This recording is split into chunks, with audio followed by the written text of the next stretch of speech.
Morning, folks.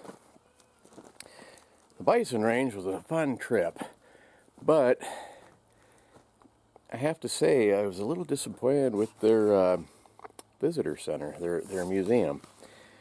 Used to be they had it was a reproduction. It wasn't an original one, but it was a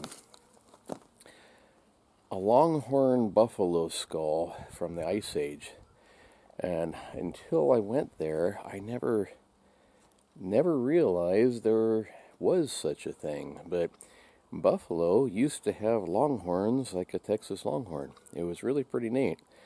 And I asked the lady, well, when did you take that down? Well, she looked at me like I had two heads and thought, yeah, this guy's nuts, longhorn buffalo. Pfft. There was such a thing. And there was no cell phone service there, and it wasn't until we made that big drive looking for the deer and the buffalo and things we saw that I actually had cell phone signal on top of the mountain. So I looked it up real quick, and I got some pictures to show her just to prove that I wasn't a nutcase, at least not completely. But she wasn't there when I come back, so she probably still thinks I'm a crackpot. But anyway, there was such a thing, and here's a couple of pictures of it here that I was able to find on the computer. That would have been amazing to see. I mean, they're neat now, but can you imagine if they had horns like this?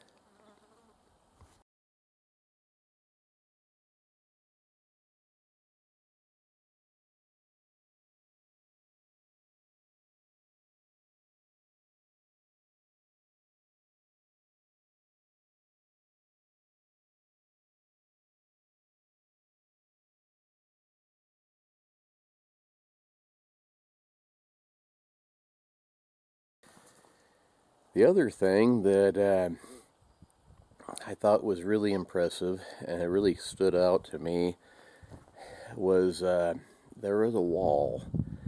It was probably 8 foot high by 10 foot long, I imagine. And it had a little black dot about every half inch all over it. And at the bottom it said each one of these black dots represents about 10,000 buffalo that were once here at one time in the United States. There is a lot of black dots on that wall, and if each one of those is 10,000 apiece, wow. I was really disappointed they didn't have that there either. They took that down.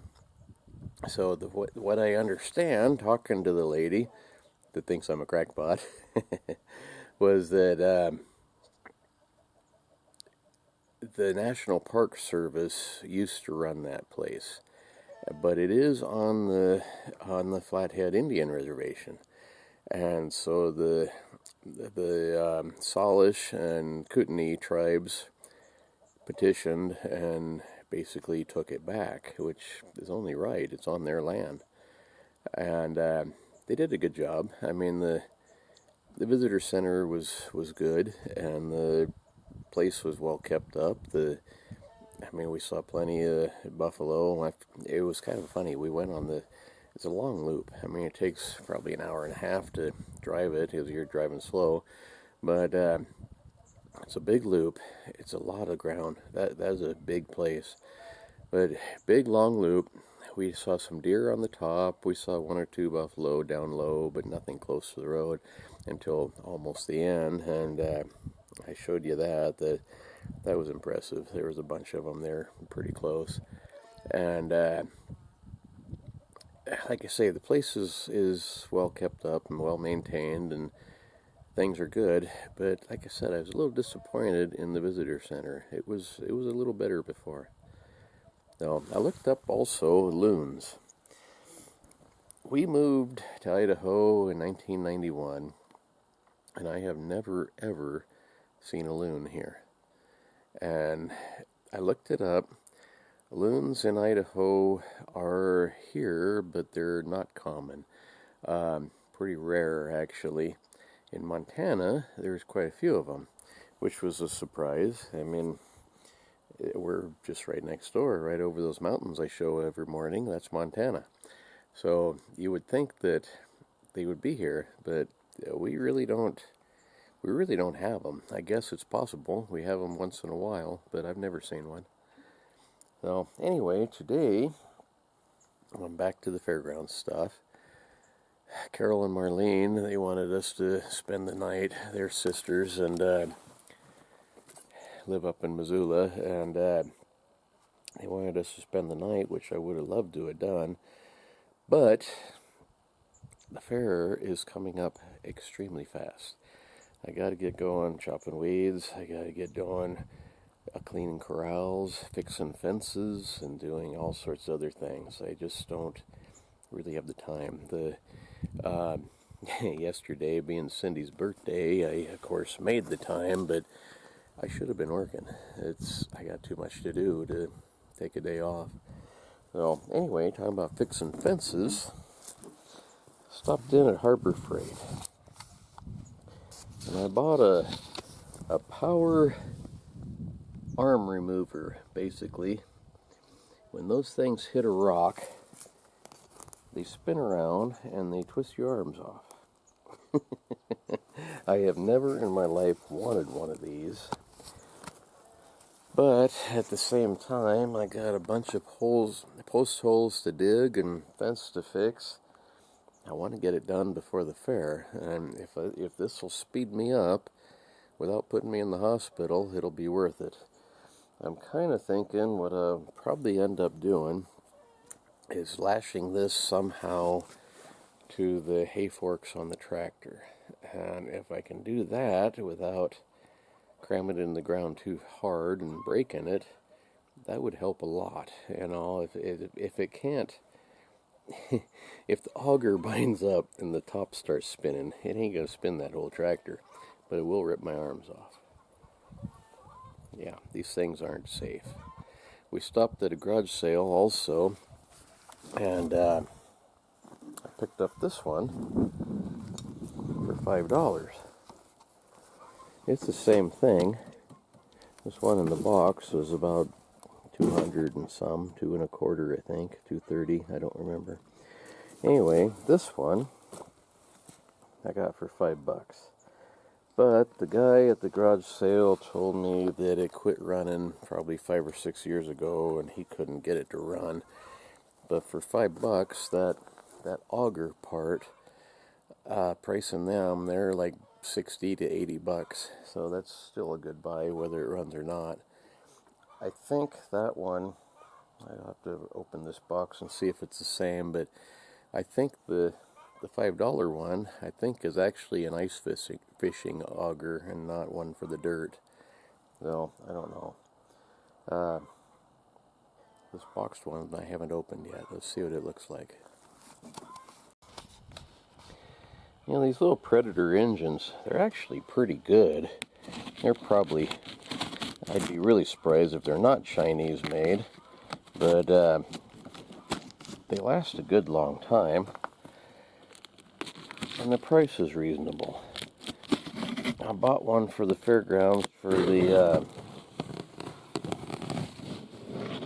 wheel line for the irrigation, and it starts every pole or every other pole, and it has now for I think the 3rd year.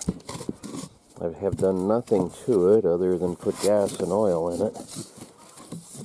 So I mean, how do you go wrong compared to a Honda engine that's going to be $500 or $600?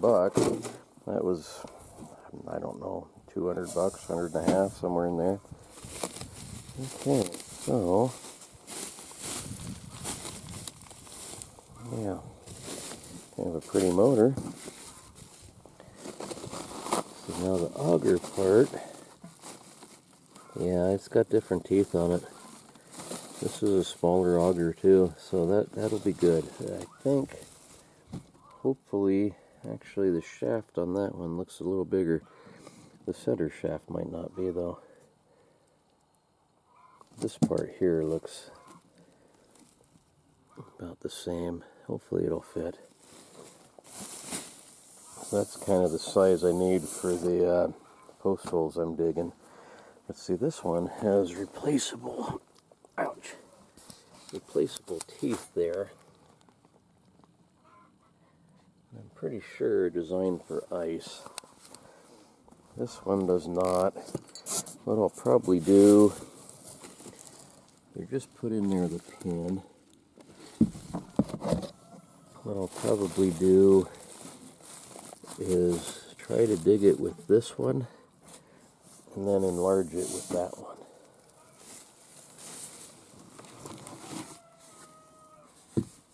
That must be for mixing the oil gas mix. It's a 50-to-1 mix, same as a chainsaw. So anyway, that is a later day thing. Today I'm chopping weeds. Hopefully this one will fit, because that alone is worth way more than $5. If I can get the motor to run, it's worth a lot more than that. Well, anyhow, back to work. Before it gets too hot. It's still early and it's already starting to get warm. See you folks tomorrow. Thanks for watching. Bye. Man, I'd rather do anything else than chop weeds. Almost anything else. Ugh.